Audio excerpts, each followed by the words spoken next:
Hello, everyone. I am Lee Carroll. And I'm Monica Muranyi. And welcome to the Healing Wednesdays Circle of 12. I would like to welcome all of those of you who have come maybe for the first time. The first Wednesday of the month, we invite everyone. It's a free Wednesday. And so welcome to you, especially those who haven't seen this before. And then, of course, to our subscribers. Now, even some of the subscribers might be new because we're adding them all the time. Here's what I want to say just to get the logistics out of the way, and I always say it, and that is this.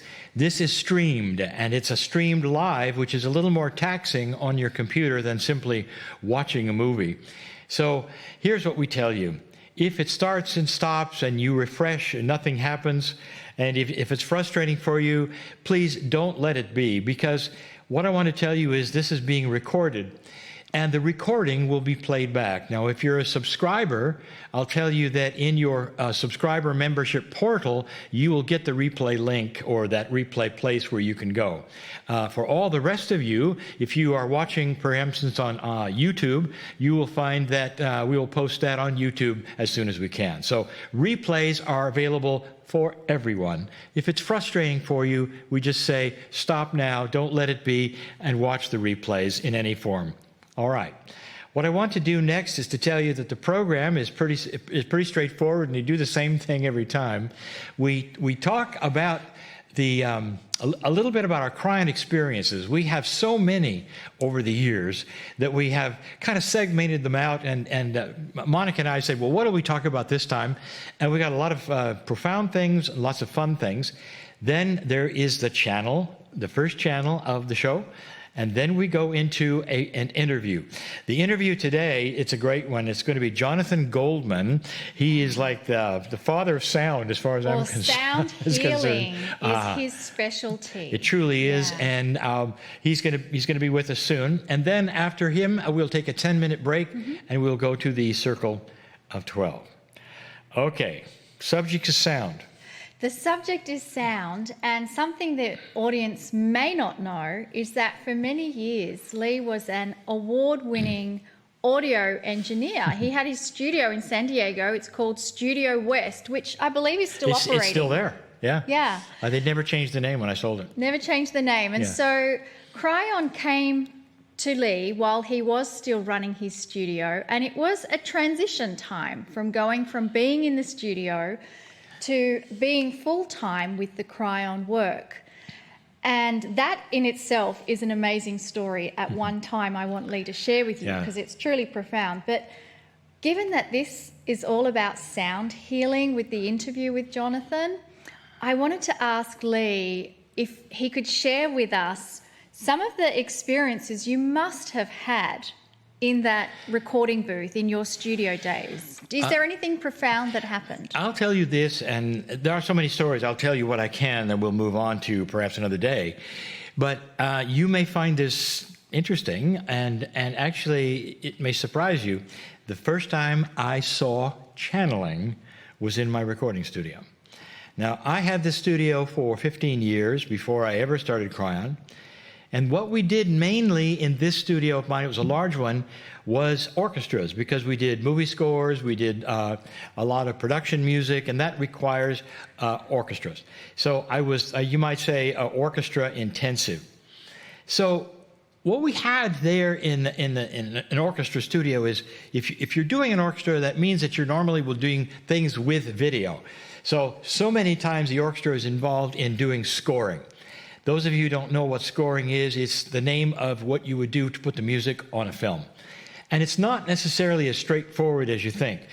Those musicians who score, they're all hired, and they'll come in for a day or two, or perhaps 3, the orchestra will come in, and there'll be certain clips of the film, not the whole film at all, only a portion, anything that has music, they'll give us. And those clips will be not finished. Some of them aren't even in color. Some of them haven't really been edited well. Some of them are just poor black and white. I mean, they look like B movies, no matter how good they are, and we'll score to them.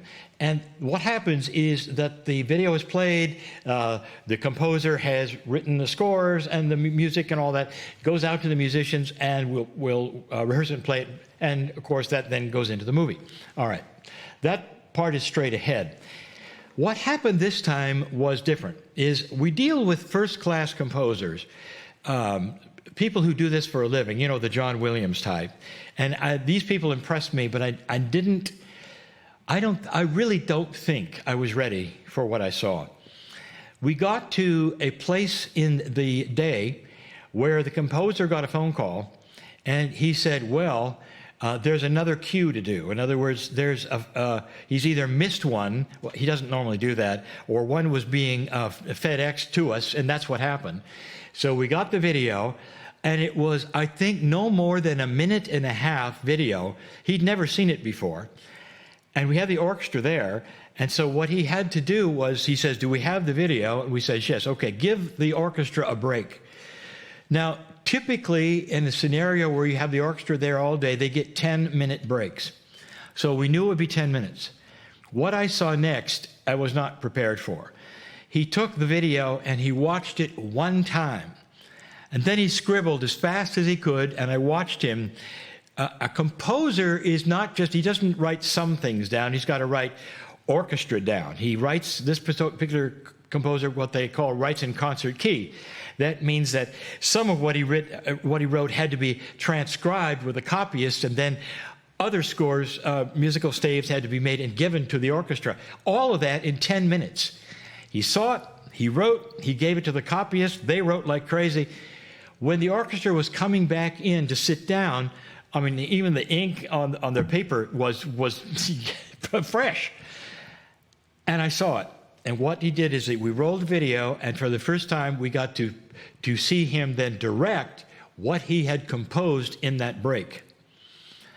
It was a scene that I remember. It was supposed to be not romantic, but touching.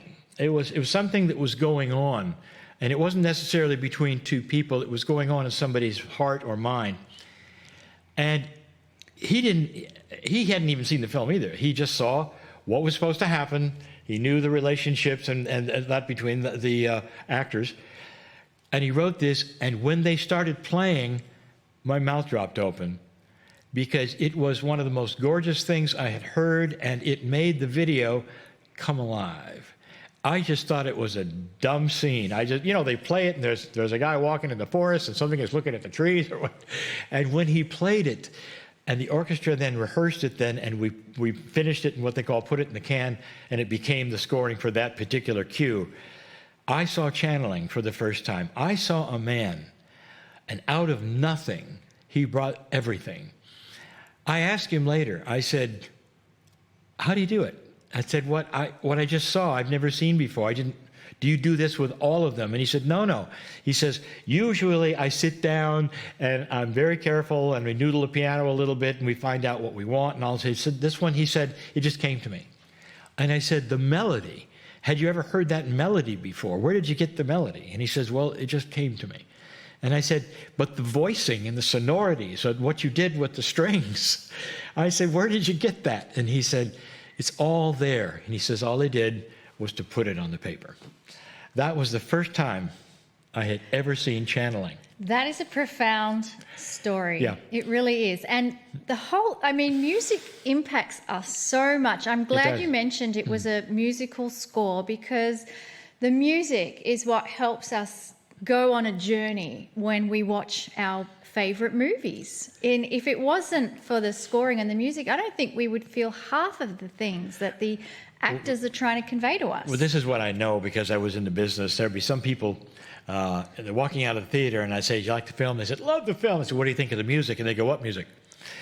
If they had seen the film without music, they would have gone, this thing sucks. Yes, absolutely. And so I want to just share with our audience one more kind of secret. Part of the reason that made Lee such a sought-after recording audio engineer is that you have a musical background. Growing up as a young boy, you inherited this from your father, I believe, where you could play and read music. You played so many instruments. We did, yep. And read music, and that helped you in your role. It made me a good recording engineer because I one of the few that I knew could read a score. Yeah. and know what was happening. Can I just tell a funny story? One? Yeah.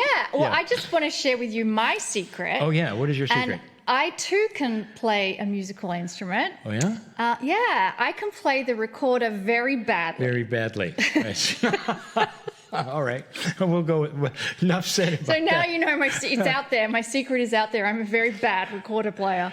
But what was something funny? Okay, we were doing another score for something. I forgot what film it was. Nothing that anybody had ever heard of. We do a lot of scoring of industrial things and trailers and that kind of thing as well.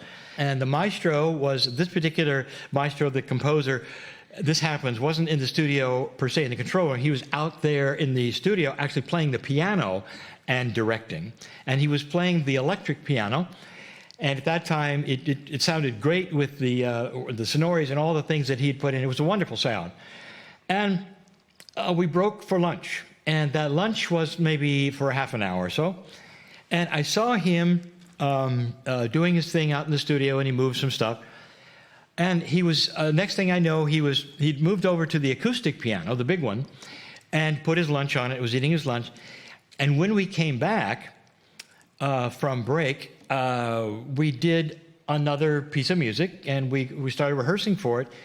And I realized that the acoustic piano on this particular piece of music he was doing just fit absolutely perfectly. It was like, how did this guy know? Truly. So you think this is another channeling experience? I really did. He's gone to the most He's gone to this sweet spot. Yes. And he could hear it in the ethers. I was always ready for this because this is what had happened before. And then at another break, I went out to congratulate him because I love music. And when things come together with an orchestra especially, and it just warms my heart. Even though I'm in there pushing the buttons and things like that, I'm listening. And I said, Maestro, tell me, what did you hear that made you move from the electric piano to the acoustic piano? And he looked at me and he said, well, Lee, he says, my lunch fits on the acoustic piano. So there was no channeling involved. It was about food. And so he had moved to the acoustic and just stayed there. And here I was, making a big deal out of it. And thinking, well, maybe it was channeled. Yes, maybe it was. Can I just wrap this up by telling you that I am one of the few on the planet, truly, because of the job that I had, where I had the privilege of walking through a symphony orchestra while it is playing or while it's rehearsing. That is awesome. You have no idea what that's like. If you are a classical buff or you like music scoring and like that in movies, you hear it all at once and you hear it well presented and good speakers and all. You have no idea what it sounds like when you're in the middle of it unless you're a musician who has experienced it. One who is playing in the orchestra. Even they don't have the privilege of walking around and hearing all of the parts in that big area where they're all playing together. There's just absolutely nothing like it. I have dreams to this day of what that sounds like. I bet you do, because for me to just hear orchestra, and we both have been in concert halls where we've heard them, but the experience you're talking about is the next level. And I think the whole thing to wrap up our discussion of these musical experiences is that Kryon says when we transition, we hear our name sung in light. Yeah. That's a concept we can't even begin to understand, but I think we get a peeking behind the curtain of when we have these deep experiences with sound. Awesome. Yeah. Well, let's go into channel.